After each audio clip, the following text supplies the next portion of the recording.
আসসালামু আলাইকুম, hello viewers, welcome back to my channel. তো রমজান স্পেশাল আবারও একটি ইফতার রেসিপি নিয়ে ফিরে এসেছি। তো আজ আমি আপনাদের সাথে শেয়ার করব ডিম আলু চপ। তো কিভাবে আপনারা ডিম আলু চপটি খুব সহজেই তৈরি করে নিতে পারবেন, সেইটি সহজ রেসিপিটাই আজ আমি আপনাদের সাথে শেয়ার করব। আশা করছি ভিডিওটি ভালো লাগবে। তো চলুন দেখি যে আমি কি করে খুব অল্প সময়ে খুব সহজে এই রেসিপিটি তৈরি করে নিয়েছি। তো এই জন্য প্রথমে লাগবে আমার একটা ডিম ভেঙে নিয়েছি। এখন এই ডিমটাকে আমি ফেটিয়ে নিব। তো ফেটিয়ে নেওয়া হয়ে গেছে, এখন এটাকে আমি একটা সাইডে রেখে দিব। আর লাগবে আমার এখানে আলু সেদ্ধ। তো এখানে আমি দুটো আলু সেদ্ধ করে নিয়ে নিয়েছি। দিয়ে দিচ্ছি স্বাদ মতো লবণ, 1 চা চামচ চিলি ফ্লেক্স, আর দিয়ে দিচ্ছি ভাজা পেঁয়াজ। চাইলে এখানে আপনারা কাঁচা পেঁয়াজ বা পেঁয়াজ বেরেস্তাও দিয়ে নিতে পারেন, আপনাদের ইচ্ছা। আর সামান্য একটু সরিষার তেলও দিয়ে নিতে পারেন যদি ভালো লাগে।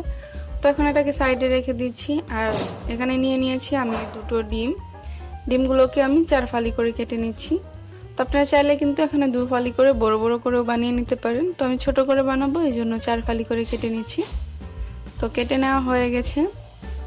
আর লাগবে আমার এখানে টোস্ট বিস্কুটের গুঁড়া, আপনারা চাইলে এখানে বেড গ্রামও দিয়ে দিতে পারেন।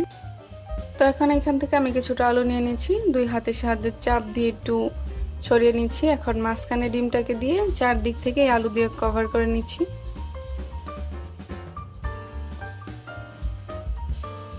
তো বলে বোঝানোর কিছু নেই, এখানে দেখে বুঝতে পারছেন যে কিভাবে করছি। তো একটা বানানো হয়ে গেছে, আমি সেম ভাবে সবগুলোকে বানিয়ে নিব। তো দেখুন এখানে আমি সবগুলো বানিয়ে নিয়েছি। এখন আমি যে ডিমটা ফেটিয়ে রেখেছিলাম সেই ডিমটাকে আবার একটু নেড়ে চেড়ে নিচ্ছি। এখন এই আলুর চপগুলোকে আমি প্রথমে ডিমের মধ্যে দিয়ে দিব। তো দিয়ে আমি চারদিকটাই খুব ভালোভাবে ডিমটা লাগিয়ে নিচ্ছি। তো ডিম লাগিয়ে নেওয়া হয়ে গেছে। এখন এটা আমি সেই বিস্কিটের গুঁড়ার মধ্যে দিয়ে দিব, দিয়ে চারদিকটা খুব ভালো করে কোট করে নিব।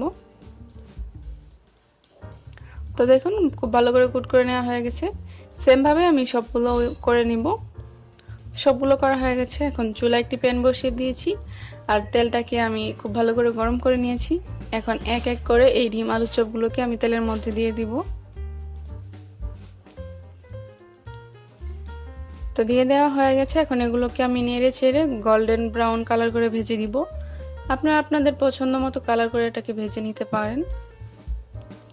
তো দেখুন এই পর্যায়ে কিন্তু খুব সুন্দর একটি কালার চলে এসেছে। তো এই পর্যায়ে আমি আর খুব বেশি ভাজবো না, এখন এগুলোকে তেল ঝরিয়ে নামিয়ে নিব। তো আপনারা চাইলে কিন্তু এর চেয়ে কম বা বেশি করে ভেজে নিতে পারেন।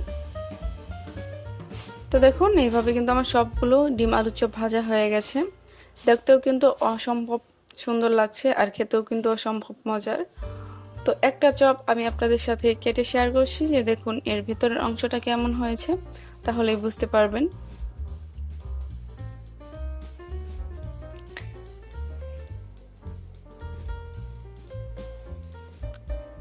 তো দেখুন ভিতরের অংশটাও কিন্তু খুব বেশি সুন্দর হয়েছে। আপনারা চাইলে কিন্তু প্রতিদিন এটা ইফতারে রাখতে পারেন। তো আশা করছি আমার আজকের সিম্পল এবং সহজ রেসিপি ভালো লেগেছে। যদি ভালো লেগে থাকে অবশ্যই একটি লাইক দিবেন, কমেন্ট করতে ভুলবেন না। সেই সম্পূর্ণ ভিডিওটি দেখার জন্য ধন্যবাদ সবাইকে। ভালো থাকবেন। আল্লাহ হাফেজ।